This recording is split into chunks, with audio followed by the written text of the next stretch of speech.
Well, I was born in Oxford County, but that was just because that's where the hospital was. I lived in Kemper County. I was raised in Kemper County, yes. Okay.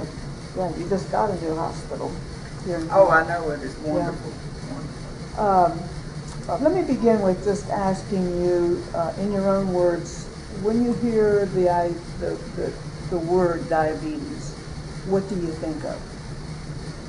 Well, we mostly think of a dreaded disease. It's something that cannot be cured, but this day and time it can be controlled. And my mother was a diabetic, and the diabetes itself was pretty well controlled, but it causes so many other things to go wrong. I mean, with your blood pressure and all your blood vessels, it affects, and so people lose their sight, they lose their kidney function, they lose limbs, and that's just, it's scary. It's a scary thing to have. And you yourself have diabetes? I do. I am a diabetic, a type 2 diabetic. And how long have you had the disease? When I was about 40, so that's been about 25 years, 25 to 30 years. And what's been your experience with living with diabetes? It's difficult. You can, you try.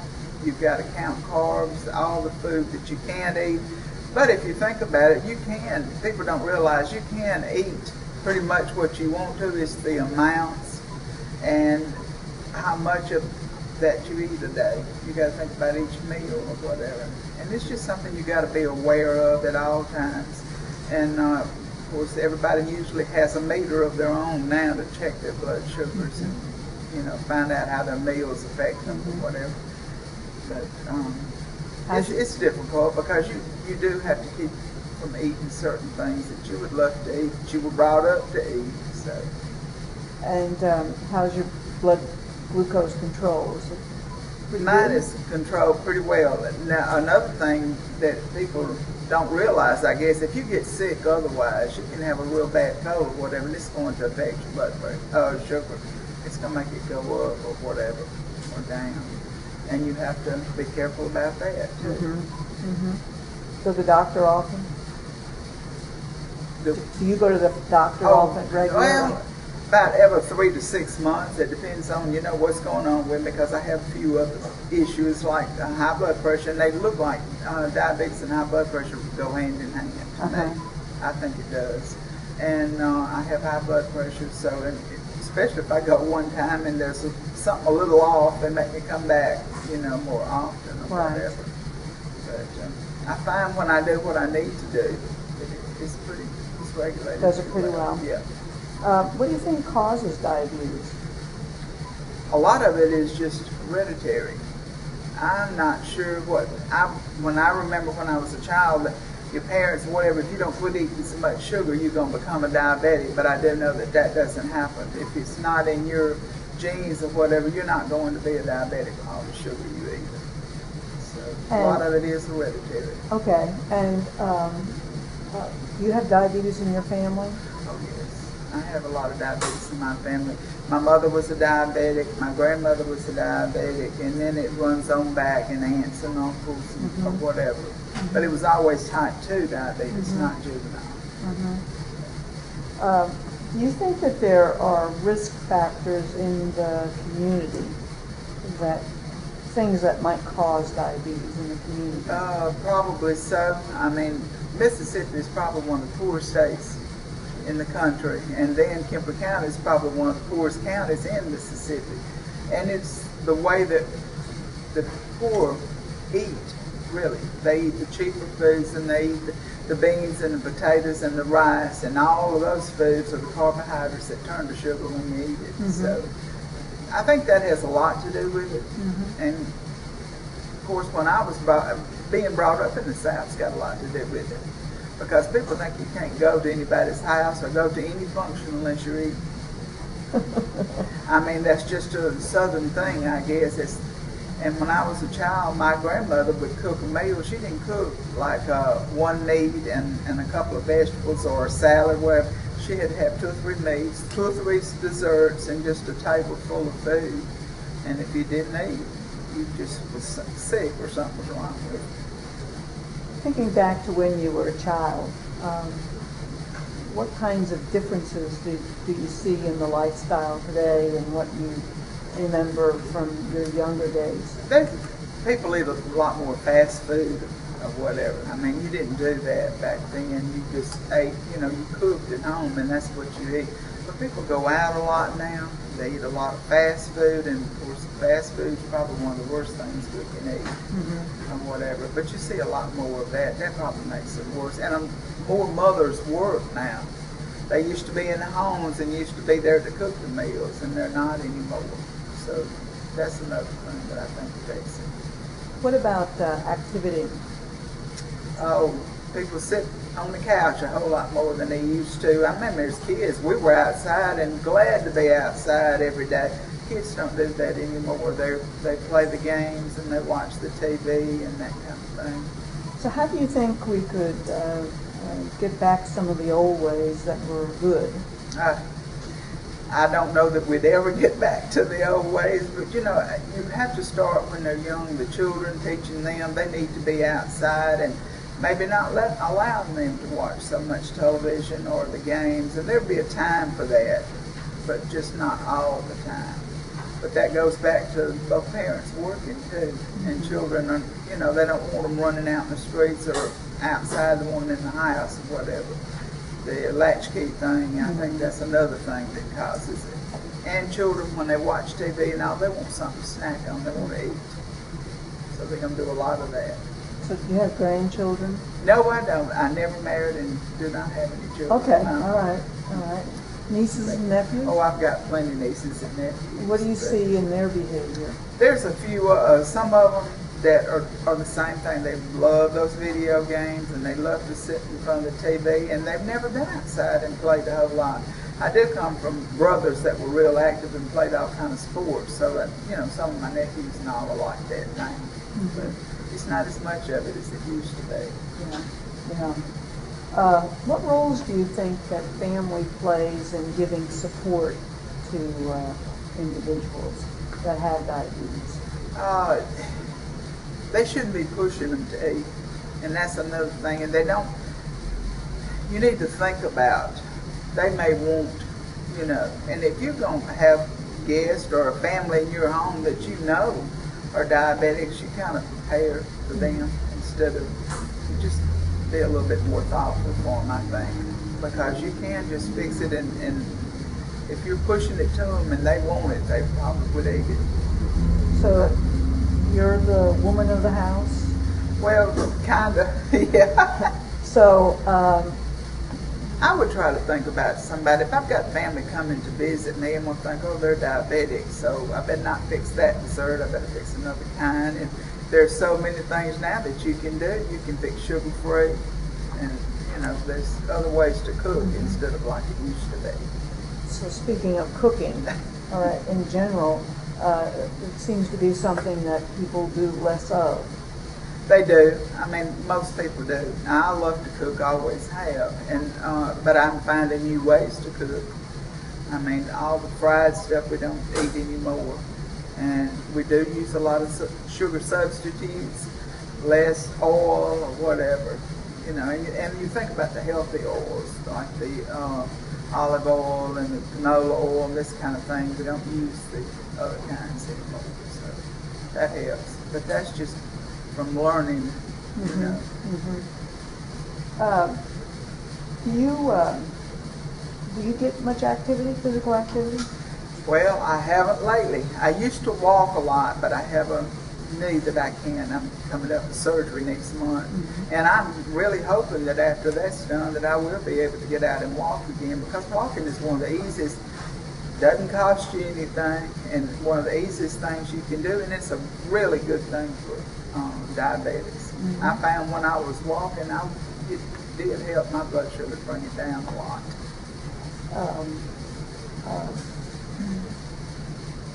Having, I guess, getting older is one of That's partially it, because it is arthritis that caused it. So,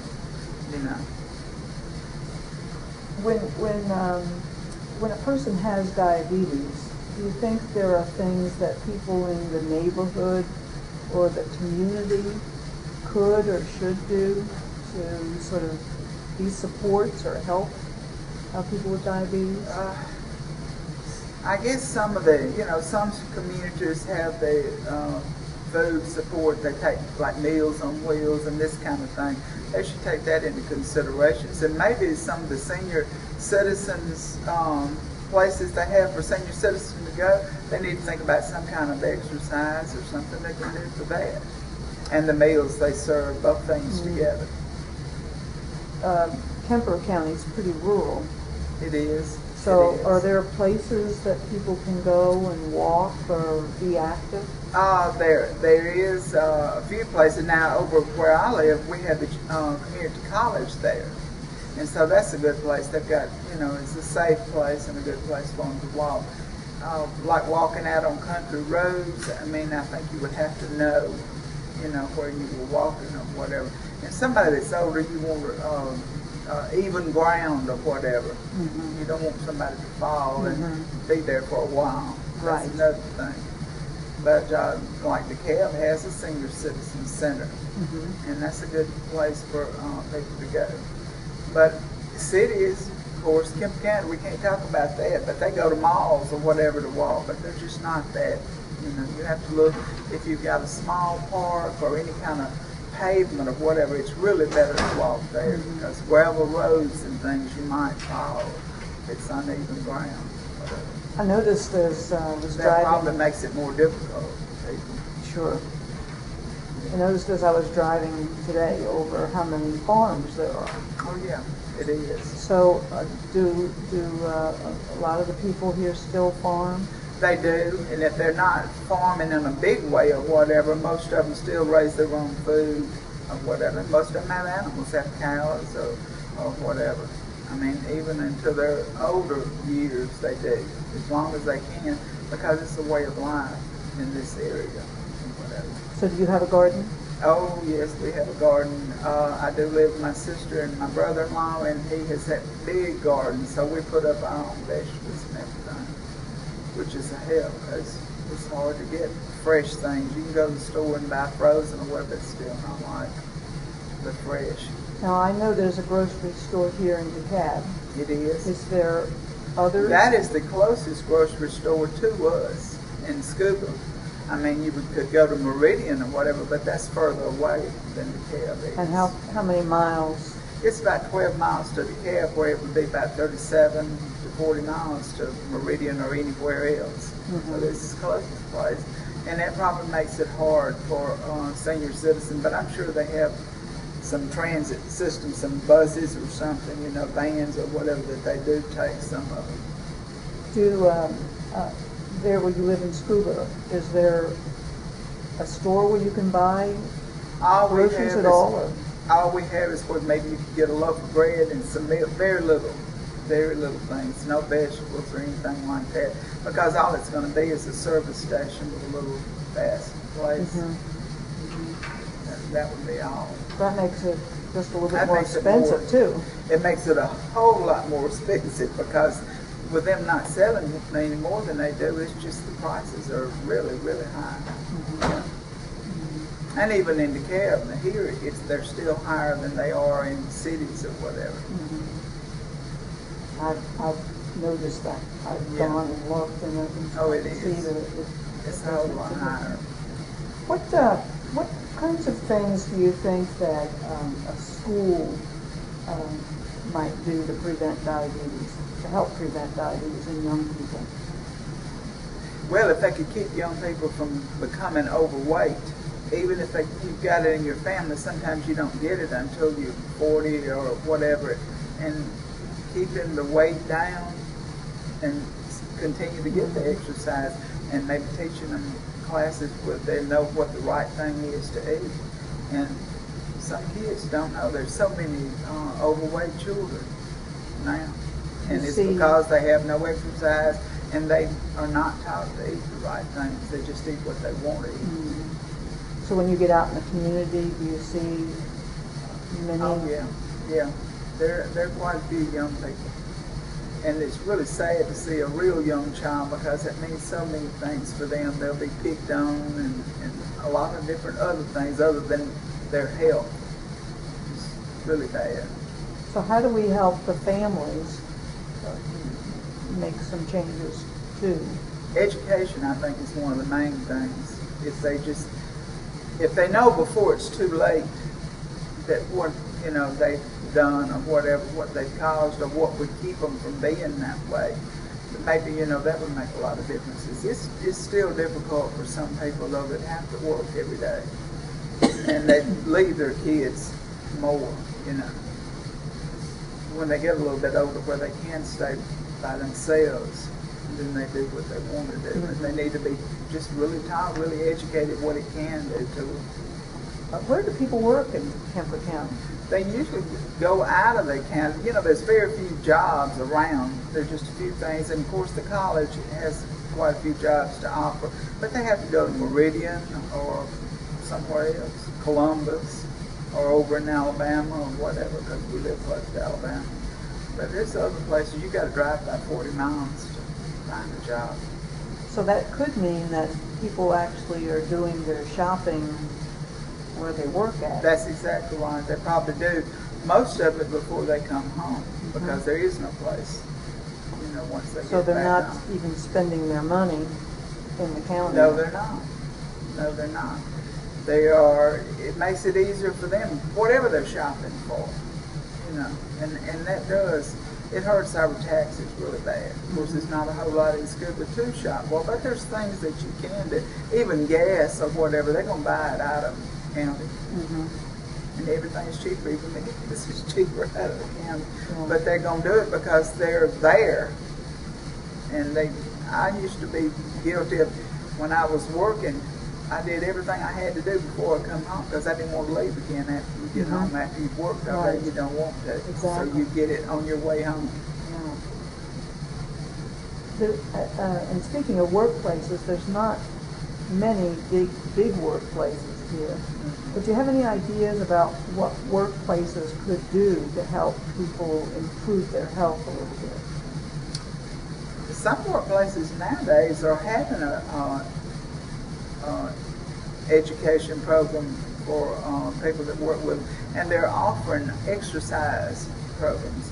I know, of course, the hospitals, they have gyms and that kind of thing, and some of the bigger companies will have gyms, and I know where I work, of course, it was a big hospital.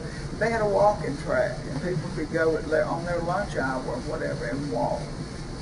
So, and they say if you can't walk 30 minutes, walk 10, 15 minutes or whatever. It helps. It's a lot better for you than not at all. Have you been over to the new hospital here? I haven't been there. I've been wanting to go take a tour because it's just wonderful to have a hospital here.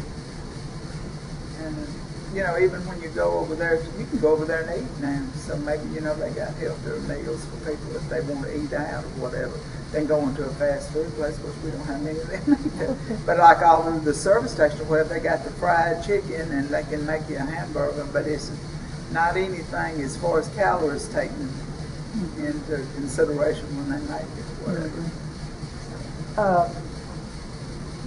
A lot of churches in Mississippi, I'm coming to learn. Is there any role that you think the churches might take in helping their members think more about health and diabetes prevention? I think they could. I mean, you can form exercise classes or whatever through the church members getting together, but we're terribly guilty. In the Baptist church, I know about every time they have a meeting or whatever, they think they want to have something to eat. And they're really not the health food kind of things. And that's another thing probably we should start thinking about.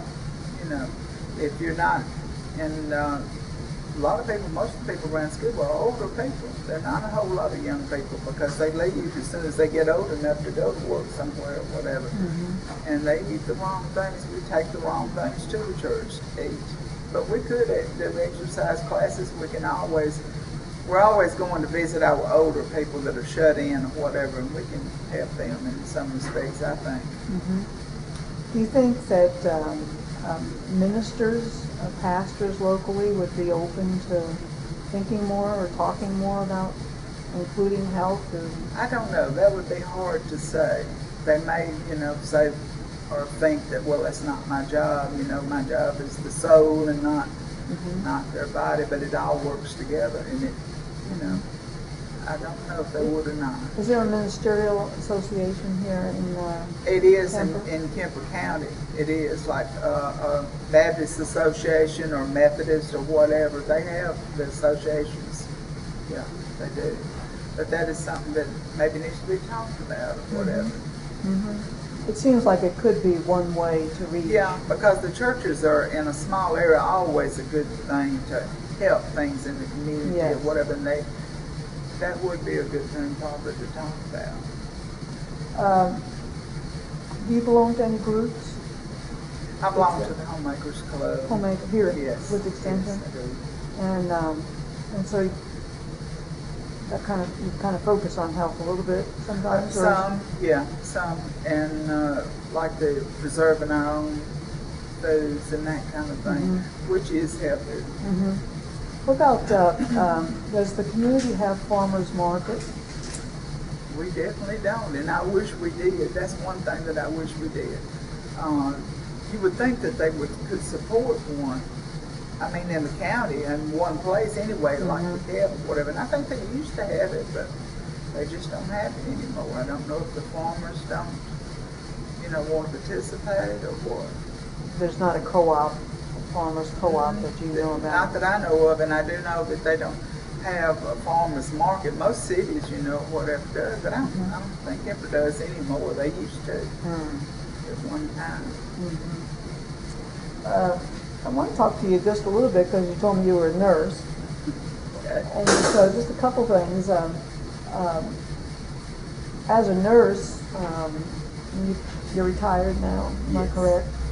So it's been a little while since you worked? About a year and a half. Okay, not that long. No, it's not that long. And so when you were working, how often did you come across people that had diabetes? Well, I was a psychiatric nurse, and that's the kind of nursing I did all the time. Of course, you can't separate that. And we had lots of diabetics. That was one of the things that we took care of, was high blood pressure and diabetes. So that was common, even yes, with people it was very common.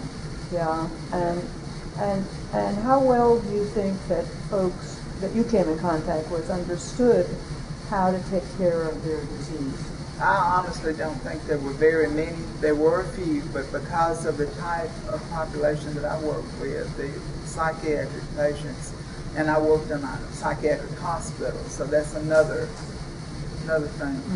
And we tried to teach too. We did teach them, as to what they should eat and shouldn't. And they did worry about getting their medicine, and maybe if they were on insulin or whatever, that was a concern to them. But I don't know that they ever understood exactly what they should be doing or whatever. Some of them did, but not all.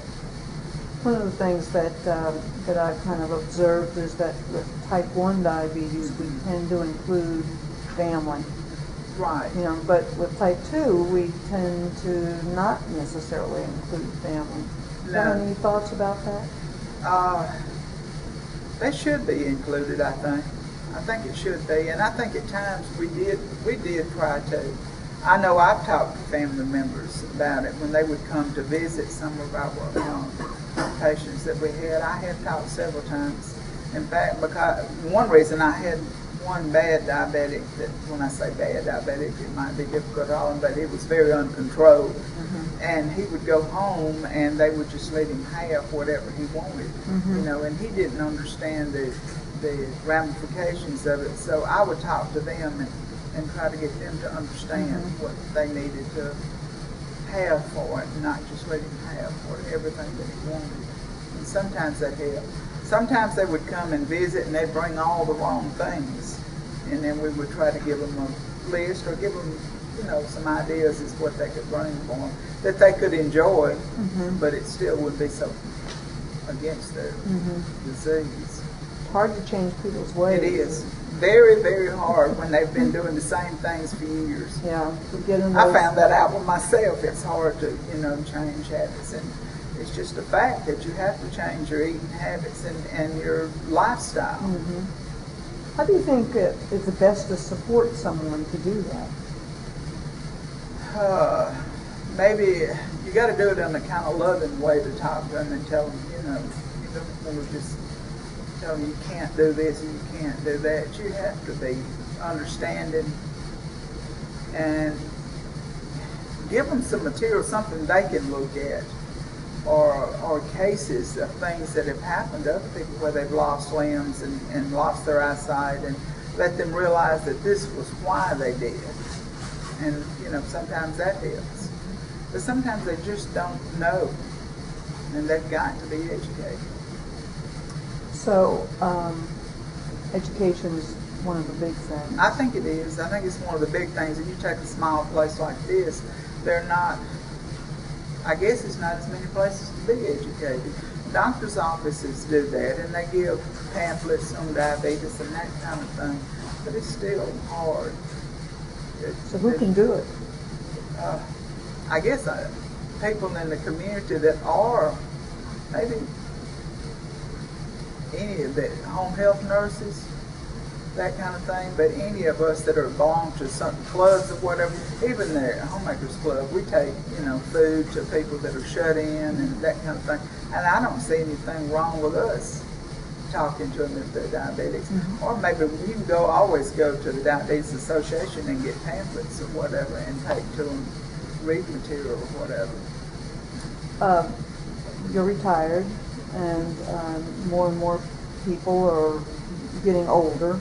That's exactly, yeah. And so, what do you think about ways to, and you're in relatively good health, despite the fact that you have diabetes and have a knee, and most of the parts are working, right? Yeah. And I'm assuming that there's many other older citizens in the county we similar. have many. All of our neighbors, in fact, are So much older. What can we do to give older people who have more time, what can we do to get them involved in helping to promote health and helping maybe educate or understand? I think a lot of them, we're going to have to go to them.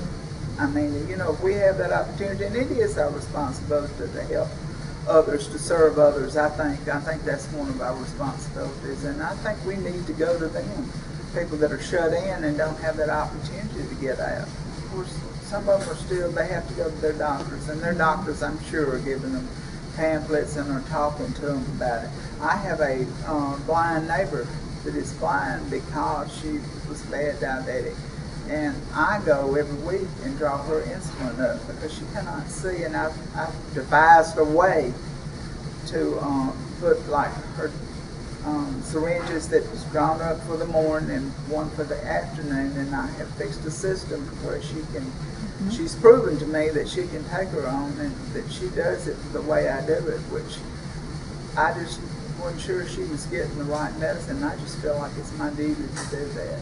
She's my neighbor, and I've known her all my life. When I was a child, I grew up around her, and I just feel like that's my responsibility. So I see to that it's done, and I think all of us could do something. All right, so how do we mobilize people? That's how do we get them working together? People work today so much, out of the home themselves. And I think it's the retired people that are doing these kind of things. But I think, and the church people, we should be served. I believe that. We're here to serve other people. If we can help, we should be doing it.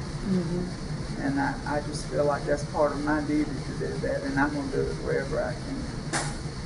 Yeah, it seems like, in the past we kept thinking somebody was going to come help us. Somebody else will do it, and she has family, but her family is all working too. Her children are, and I feel like, none of them live around her. They live in other cities or whatever, and I live right next door to her, and I feel like I need to do what I can do. I'm going to ask you a different question. I work in a large area of Appalachia, so I travel quite a bit, and I just wonder how you would define the word neighbor. Neighbor is everybody, really. Everybody that you come in contact with, they should be. I mean, we should look at them like that. And I think if I could do something, you know, it's my duty to help educate people that I don't live next door to, but they live in my area where I can come in contact with them. I think it's my duty to do that, and Okay. I will do that. And that's a common definition. Yeah. For many people in the Appalachian area, they see their neighbors, everyone kind of in the community, Right. or everyone they've ever met or known. Or Yeah, I mean, anybody that you come in contact with is the neighbor, is whatever. well, I think I pretty much asked you all the questions that I particularly wanted to ask. Is there anything that we didn't talk about that you think we should? Offhand, I do not know. I know it's a big job, and it's a big problem in Mississippi. Kemper County is a real big problem, and we do need people working on it to see what can be done. And the ones of us that are able to help, we should be willing to help. And I'm willing to help too. I don't know what the Diabetic Coalition all entails, but you know. I got you on tape now saying that. But I do think that it's our place to help. Well, It'll help all of us, not everybody else, but me too. You know. exactly. And you have, you have a wonderful background. So you have because you have some medical knowledge and a personal experience, you really have something to share. I can tell them how it affects you, and you know. And encourage. Exactly. A lot of encouragement. Just because you're diabetic doesn't mean that you're debilitated or whatever. You can do all the things you always did, and you can still eat most of what you want. It's just not as much of it, and you really do need to exercise. That plays a big part in it. And exercise can entail a lot of things, and a walk is one of the best ways. Well, that sounds like a strong and excellent recommendation. It is. And hopefully I'll be able to do that real soon again. Well, getting that knee fixed will make all the difference for you. And I don't sit down every day just because I do have some pain in my knee. I just can't do that. So. Yeah, just kind of keep going. Yeah. Oh, yeah, you have to.